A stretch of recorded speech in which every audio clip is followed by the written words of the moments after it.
केंद्रीय मंत्री अनुप्रिया पटेल ने किया जन्नत रेस्टोरेंट का उद्घाटन। गोपीगंज राष्ट्रीय राजमार्ग चंडीगढ़ स्थित में शनिवार को केंद्रीय मंत्री अनुप्रिया पटेल ने जन्नत होटल एंड रेस्टोरेंट का भव्य उद्घाटन किया।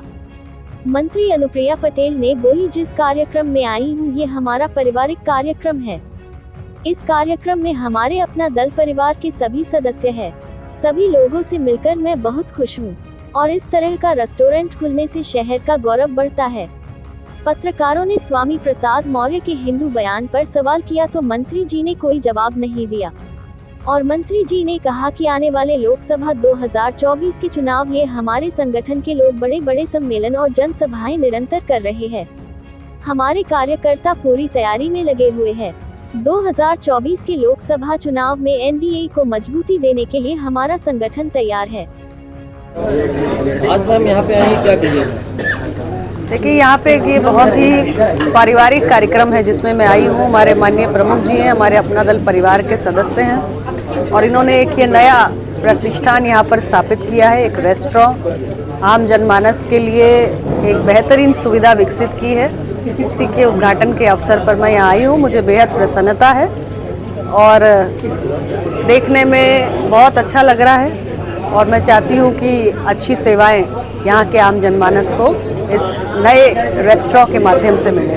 तो इनको बहुत बहुत बधाई है। संस्थापक और व्यवस्थापक को क्या संदेश देना चाहती हैं? देखिए, बहुत अच्छा इन्होंने प्रयास किया है क्योंकि हम खास तौर से हम सारे लोग तो सार्वजनिक जीवन में हैं, तो हमारा घर पे समय कम और बाहर ज़्यादा बीतता है। तो ऐसे में कोई अच्छा स्थान मिल जाए जो साफ़ सुथरा हो, अच्छा भोजन सर्व करता हो, अच्छी सेवाएं देता हो, तो मुझे तो लगता है कि घर से बाहर जो लोग अपना समय ज़्यादा व्यतीत करते हैं, सबसे पहले तो उनके लिए सहूलियत हो जाती है। तो मैं इनसे यही कह रही थी कि साफ़ सफाई का, खाने की क्वालिटी का, सर्विसेज की क्वालिटी में किसी प्रकार का कोई समझौता ना हो। बाकी बहुत अच्छा चलेगा क्योंकि कस्टमर को अच्छी सेवाएं चाहिए होती हैं।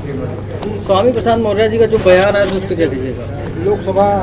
लोकसभा क्या तैयारी है आपकी पार्टी की? मैं तो अपने संसदीय क्षेत्र से ही आपके बीच में पहुंची हूं। पार्टी हमारी निरंतर आने वाले लोकसभा चुनाव के दृष्टिगत पूरे प्रदेश के अंदर हर मंडल पे हमारे मंडल स्तरीय कार्यकर्ता सम्मेलन और जनसभाओं का जो कार्यक्रम है वो निरंतर आयोजित किया जा रहा है। आने वाली 3 तारीख को हम लोग जालौन में बड़ा कार्यक्रम कर रहे हैं। माता सावित्रीबाई फुले जी की जयंती के उपलक्ष्य में बड़ा कार्यक्रम पार्टी कर रही है और कई हमारे ऐसे मंडल हैं जिसमें अभी हम लगातार कार्यक्रम कर चुके हैं और चुनाव से पहले हर मंडल में हमारी बड़ी बड़ी सभाएं, कार्यकर्ता सम्मेलन, पार्टी के प्रशिक्षण शिविर, ये सब कुछ करके आने वाले चुनाव के लिए अपने एनडीए के गठबंधन को मजबूती देने के लिए हमारा संगठन पूरी तरीके से तैयार है।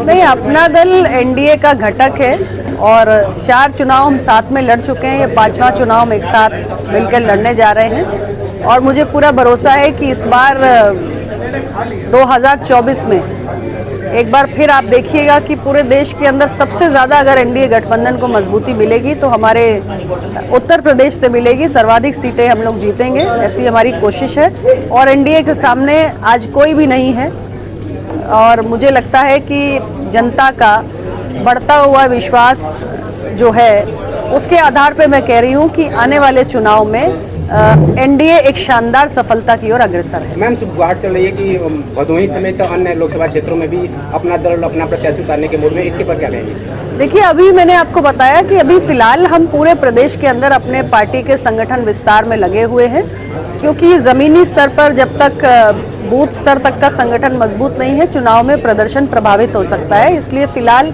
हमारी योजना यही है कि संगठन के जितने कील काटे हैं उसको दुरुस्त किया जाए और इसी में हम सभी कार्यकर्ता, सभी पदाधिकारी लगे हुए हैं। सीटों के बंटवारे को लेकर अभी कोई विषय ही नहीं है और पार्टी तो हर सीट पर तैयारी करती है, तो हर संगठन अपने आप को तैयार करता है, हम भी कर रहे हैं। अब की बार 400 पार का जो नारा चल रहा है मैडम, कहाँ तक सार्थक मानती है? देखिए, मैं आंकड़ों के जाल में नहीं फंसूंगी। मैं इतना आपको पूरे विश्वास के साथ कह सकती हूँ कि जिस तरीके से हमारी सरकार ने मोदी जी के नेतृत्व में देश के अंदर गरीब कल्याण की योजनाओं का लाभ एक आम व्यक्ति तक पहुंचाया है और अभी आप देखिए कि किस तरीके से हमारी विकसित भारत संकल्प यात्रा चल रही है। सरकार के द्वारा गारंटी वाली गाड़ी गांव-गांव में पहुंच रही है, लाखों गांव में ये गाड़ी पहुंच चुकी है और हम एक नए ढंग से काम कर रहे हैं कि जितनी भी हमारी योजनाएं हैं वो 100% पूर्णता को प्राप्त करें। तो इतने कमिटमेंट के साथ जब हम काम कर रहे हैं तो मुझे पूरा विश्वास है कि पिछली बार से भी जबरदस्त जीत देश की जनता एनडीए गठबंधन की दर्ज करा के हमारी सरकार की हैट्रिक लगाएगी और माननीय प्रधानमंत्री जी तीसरी बार देश के प्रधानमंत्री बनने का गौरव प्राप्त मैं करेंगे। मिर्जापुर भदोही जोड़ने के लिए रामपुर पुल जो है काफी चर्चा में रहा, इसमें आपके काफी प्रयास उसमें देखने को मिला, तो इस पर क्या कहेंगे? क्या चुनाव पॉलिसी में कुछ होना है कि बस ऐसे वो चुनावी मुजला रह जाएगा? मेरा कोई काम चुनावी जुमला नहीं होता है, मेरा ट्रैक रिकॉर्ड है, मिर्जापुर की जनता जानती है। ये काम भी पाइपलाइन में है, इसकी भी सैद्धांतिक स्वीकृति हो गई है और ये काम आगे भी बढ़ रहा है और मुझे किसी प्रकार का कोई प्रमाण देने की जरूरत नहीं है क्योंकि मेरे कामों को फलीभूत होते हुए मिर्जापुर ने देखा है। मेरे 9.5 वर्ष के कार्यकाल में मिर्जापुर ने विकास की एक नई यात्रा को तय किया है। एक विश्वास का रिश्ता है और एक विकास की यात्रा है जो निरंतर इन 9.5 वर्षों में आगे बढ़ेगी।